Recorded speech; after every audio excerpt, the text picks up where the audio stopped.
Good evening. Good evening to all. How are you this evening? My name is Minister Rhonda Jackson. Welcome tonight to our empowerment sessions, our e-group church. Welcome, welcome, welcome. Tonight we will be doing a financial lesson, our legacy group, helping to build our future financially. And I want to welcome all of you to Mountaintop Faith Ministries, where our pastor is none other than the pastor, Bishop Clinton House. Thank you, Bishop House, for allowing us to have this platform. Thank you for all of you joining me here tonight. I am ecstatic to be with you here once again. Again, my name is Minister Rhonda Jackson. I will be sharing with you tonight a financial principle in our empowerment groups. Hope you're all here ready to learn something important, ready to do something different in your life. And we want to thank all of you. Again, you can chat with me. Make sure you're going in, talking to me. I love to hear from you. I want to see all of you talk to me. I will talk back to you.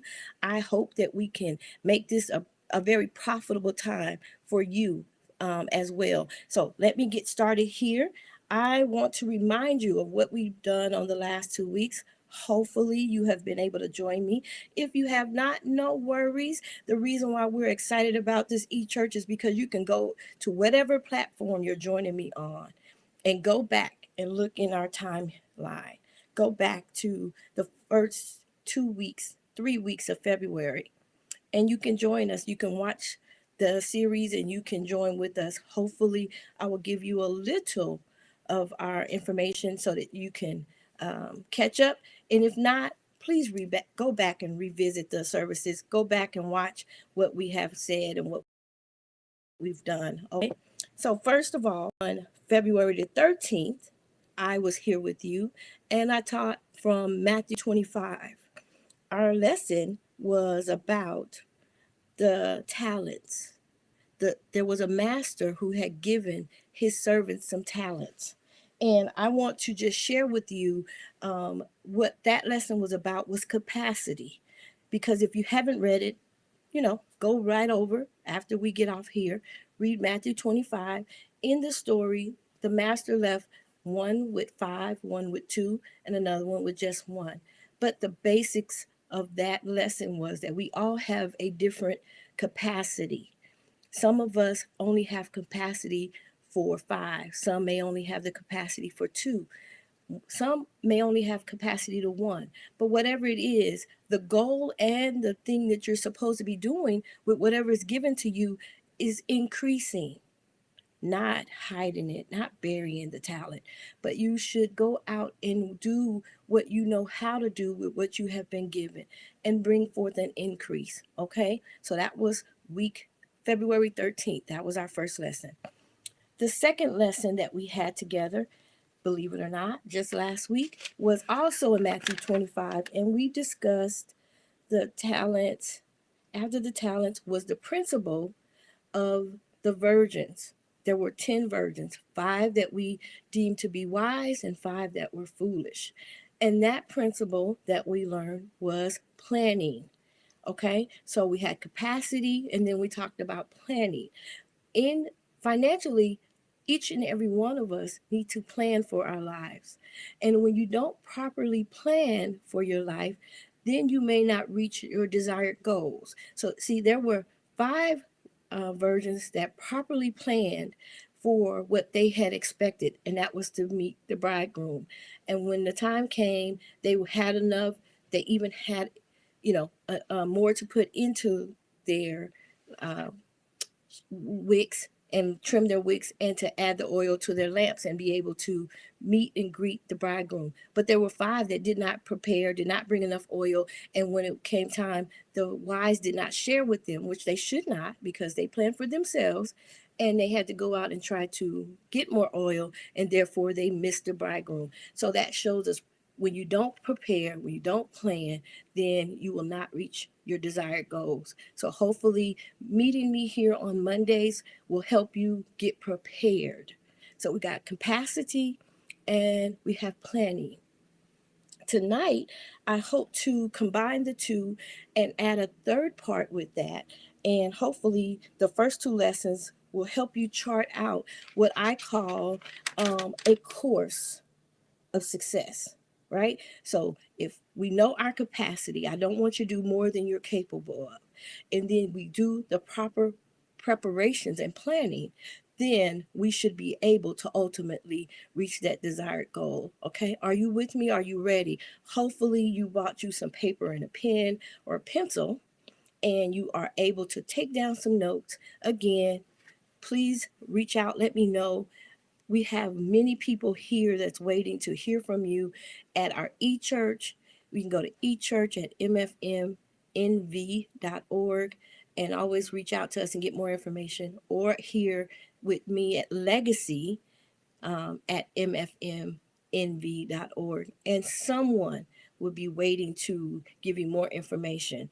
Okay, so tonight, when we talk about charting that course or taking our capacity as well as our preparation to get us on to our destination, right? Financially, then we have to have a method of traveling this course or traversing whatever we're going to go through to end up to reach our destination. So I want to give you the first step of charting out your course is to have a rule, have a plan, right? Have something that you're using to help you with your financial vision, right? We need to the Bible tells us to write the vision and make it plain, that he that runs, right? So when we do this, we will know how to set out and how to carry out what we're doing. Now, my first rule is I use financial principles and rules, okay? So um, let me make this as easy, as simple as I can for you. Um, I know financially what I'm responsible for. That helps me understand my capacity. I have a family. I am the main breadwinner for my household. I have great responsibility, and therefore I juggle many things. And my capacity, I would say, is probably at a five. Right? I'm a juggler. I have many things that I do professionally. I am a real estate agent. I am also employed governmentally. I have a regular 9 to 5 job, as well as I'm a hopefully a sound investor. Right, I'm not a novice. I've done it for quite a few years now, and I've been able to help many people professionally as well to navigate their wealth and do quite well. So I would say that I have a large capacity. And in that capacity, I also understand my goal. Currently, just putting it out there, not for anything, just to, we're sharing tonight, hopefully, okay? We're sharing. I'm single, so if something happens to me, I have nothing else to fall on but whatever I have prepared. So I understand that my planning also must prepare for, in the event something happens to me, where would I where would I draw from? What would I use? Where's my well of wealth? Okay? What do I pull from to be able to sustain myself and my responsibilities? So hopefully you take those two things and look at your own situation. One, identify your capacity. Can you navigate multiple things? If not, there was one that had two, one that had one. There's no shame in what your capacity is. The shame is not using what you have been given. Okay, so if your capacity is one, I want you to maximize your own capacity. Use what you've been given. I promise you, if you use what you have been given, little becomes much. Okay, so we are identifying our capacity tonight. Make sure you understand what you have been given and you increase your capacity. Increasing your capacity doesn't mean that you have to do multiple things, it means you have to use what you've been given and make it work for you. Increase what you have been given by being faithful to that one thing.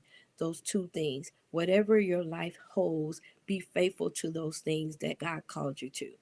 Okay, and as well as understanding, being wise, knowing where we're headed, right? I am looking to chart out my life, and I have about another 8 to 10 years that I plan on um, working, working that 9 to 5, or as a real estate agent, whatever your life is, whatever age you are, it's just about planning, understanding where you are, understanding where you want to go, okay? And then using a strategy. My strategy, this is currently mine. I want to share with you. Hopefully you can learn or glean from it. I use a 70-10-10-10. Okay? 70-10-10-10 principle means that I use 70% of what I earn to live off of. I call it my current well or reservoir of wealth. Then I have my 10%, which is my tithing. That's my principle. It is a principle that I live by. It is what God uses to increase me with. He said he will rebuke the devourer for my sake. He would open the windows of heaven and pour me out blessings that I don't have room enough to receive. I share that principle with you. I hope you also take God at his word and try him using that principle of 10% of tithing. My next 10% is for my own personal savings. I save 10% of my earnings for me. Now, my savings, there's many people in this space that will argue how or what to do with that savings. You can save it for a rainy day. You can save it for your personal events, for vacations. You can save it for retirement. What I deem it as is savings. Now, if I want to use 5% as a overall savings to draw from, and 5% for retirement, that's all going to depend on you personally, your goals, your age, and where you would want to be in life. And if that gets you there, I just say have a strategy, have a principle that you live by, stand on. Okay. And my last 10% for me, that's, you hear me, I'm saying this is for me. I'm sharing my strategy with you. It's for self, it's for my self care, my hair, my enjoyment, my my eating out, the things that I consider that I like, right? I know many people say you can save on this. Don't use Starbucks. Well, I've never seen someone give up Starbucks and get themselves to wealthy. Starbucks is costly. Now, don't get me wrong. What I'm saying is that don't deprive yourself of things that you enjoy to get to some. Figure out a strategy that will give you some self care, which will motivate you to increase. The more you increase, the more you stick to your strategy, the more God will give you greater wisdom and strategy to get you to your goal. Okay? So, all I'm saying is, I use my 10% personally for the things that I enjoy, my self care that helps me go out and be greater so that I can make and take my talents to increase, that my 5 will become 10. Okay, when I take care of me, as they say in the airlines industry, if you first put your own mask on, then you can assist someone next to you that's with you. If I'm no good to me, how can I go out and do anything good in the world? So take care of self. And again, this is my strategy, 70-10-10-10. So again, I'm going to give you that even further broken down in illustration. Is if you earn $1,000 a week, $1,000 2 weeks, $1,000 a month. It's just a random number. It's just easy to use, $1,000 as an example. So you'll have to put your own numbers in the formula. I would use the 70 10 10 10. That means 700 would be used for my living expenses. However, whatever I need to live, right? I would use that pot of money. And if that was a weekly, then every week 700 of what I received of my 1,000 would go into that pot. The 10%, or that first allocation of $100 of my 1,000, would go to the Lord. That is my tithe.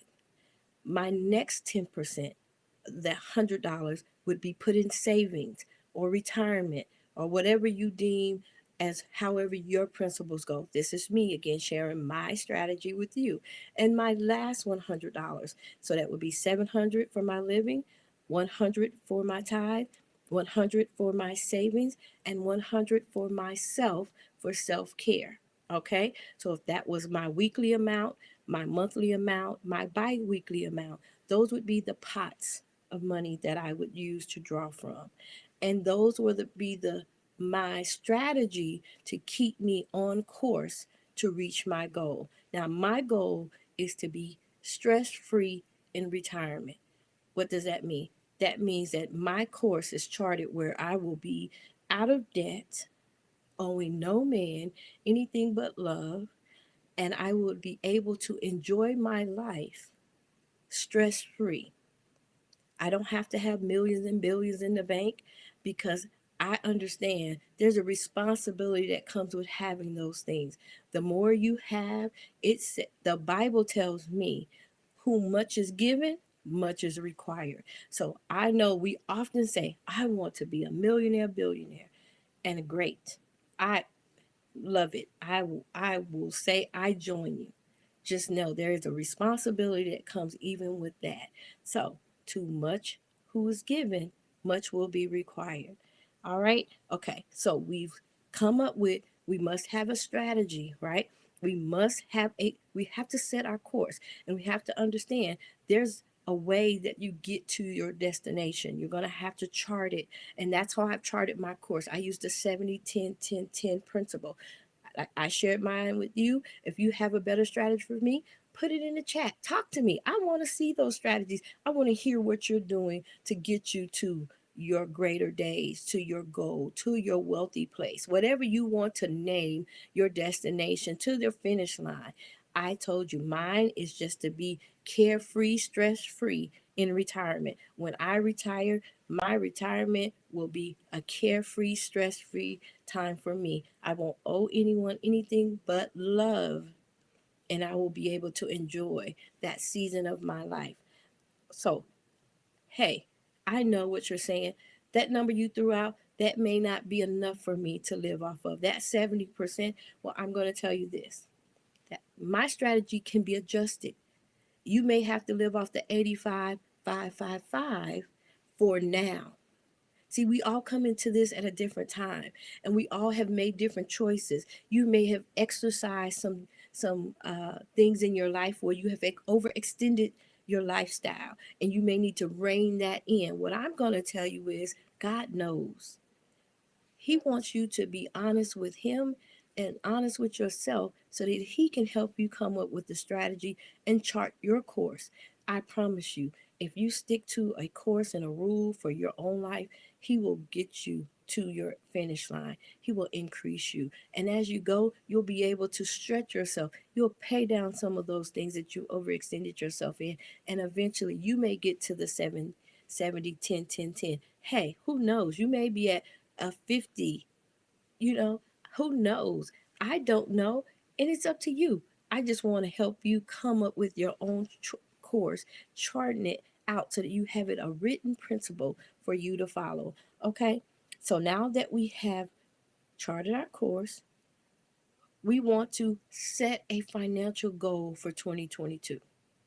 Yep, you heard me. Set challenge yourself. When I set a goal, I mean challenge yourself. Push yourself. When you challenge yourself, you're going to do something extraordinary. You're going to do something that you wouldn't ordinarily do. Okay? So, I set myself a goal for 2022. And when I set the goal, I also looked at what I have. And if we look at today, we are approximately 8 weeks into 2022. Am I correct?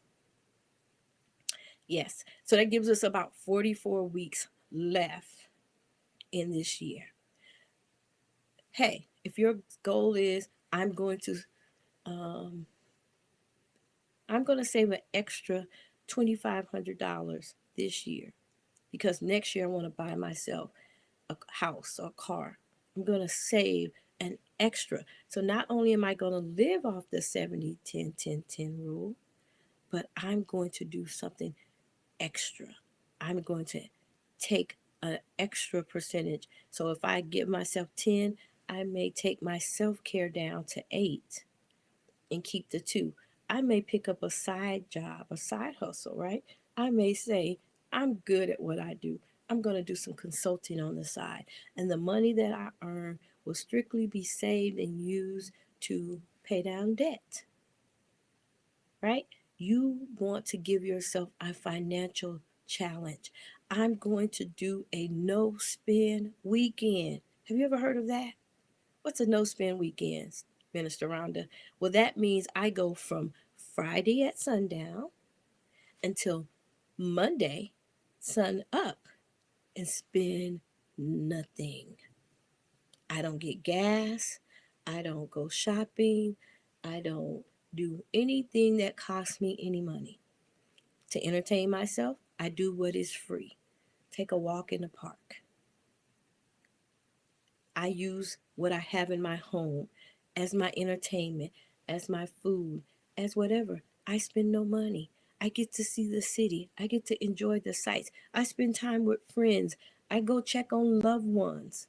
I go and volunteer. No spend weekend. I know. I know. I thought it was crazy when I first heard of it too. And I didn't realize how hard it was because we don't even realize how much money we waste. But I challenge you, give yourself a couple of no spend weekends this year. Throw them in there and tell me just how much you saved yourself and how much you discipline your life to stop wasting just to be spending. I know. Thank me later. Talk to me in the chat. All right. My last thing that I want you to do is define your own set of financial principles. Did you hear what I said? Define your own set of financial principles. I'll share mine with you. I'll share just a few of my rules. I don't lend what I can't give. That's a financial principle that I live by. That way, anybody that asks me, I don't have to worry about it. I don't have to think about it because I'm safeguarding my course. I have charted my course. I've set my goal, and now I have to build the things around me to keep me safe and keep me in my rules. So I don't lend what I can't give, which means if you ask me for $50, if you need to borrow $50, well, if I can't afford to give $50 to you, then I don't lend it. It protects my friendship, it keeps me on course, and it keeps me within my boundaries of my 70-10-10-10. All right? Guess what else I have? I have a financial principle that says I pay myself first. Okay? So I give God his money when I'm talking about paying anyone because I owe what I owe to whoever, whatever company, Nevada NV Energy, Southwest Gas, whoever. But I'm not going to pay them and I haven't paid myself. Because if I don't take care of me, how will they ever get paid? All right. So you need to treat yourself equally to those that you owe. If you have to make a payment arrangement with Southwest Gas, I'm going to make a payment arrangement with Southwest Gas that also includes me having a payment arrangement with myself. If I've over leveraged myself, if I've overspent, and we all have to get a little to because I don't have enough to go around, then all of us are going to share in that little. I'm still going to get mine. I'm not going to negate taking care of me to take care of them. I understand, yeah, we owe them. And I'm not saying not to pay who you owe. What I'm saying is make sure you're taking care of self. Self care is important and financially because if you don't take care of self, then you will not be motivated to keep winning, to financially see yourself through to the end. I want you to reward yourself. So as we get ready to close, I'm hoping that you understand your capacity as well as being wise, planning, and then having set yourself a course, a race to run, knowing and living with principles, as well as challenging yourself with a goal, as well as having a course will help you become financially independent and free. It takes the stress away. It causes you to be a giver because you have been given. And you'll feel like being a blessing, not only to self, but to others. Trust me, there's nothing like being able to take care of others. It's a reward all in itself. It is better to give than to receive. And when you understand that if I'm in a position to give and I'm not in a position that I must receive, that means I'm doing okay. All right. Well, thank you for being with me. I am delighted again to be with you here on our eChurch platform. Again, I'm Minister Rhonda Jackson. I'm part of the eChurch family, part of Mountaintop Faith Ministries family. I want you to join us each and every week here on a Monday evening. I hope to share more financial wisdom with you. I hope that you would send questions into me. We can talk about some things. I have friends that I want to bring on that's going to share some of their wisdom with you. If you have some topics or things you would like for us to discuss, send me an email. Talk to me in the chat echurch@mfmnv.org. I'm grateful that you spent a few minutes with me on tonight. Thank you for joining me. Thank you for being a part of our eChurch family. I would like to see you again next week. We'll continue this conversation. We'll get wiser together and we'll be considered part of the wise and not part of the foolish. All right. Thanks for joining me. I'll see you next time here on our platform in eChurch. Have a good night. Bye bye.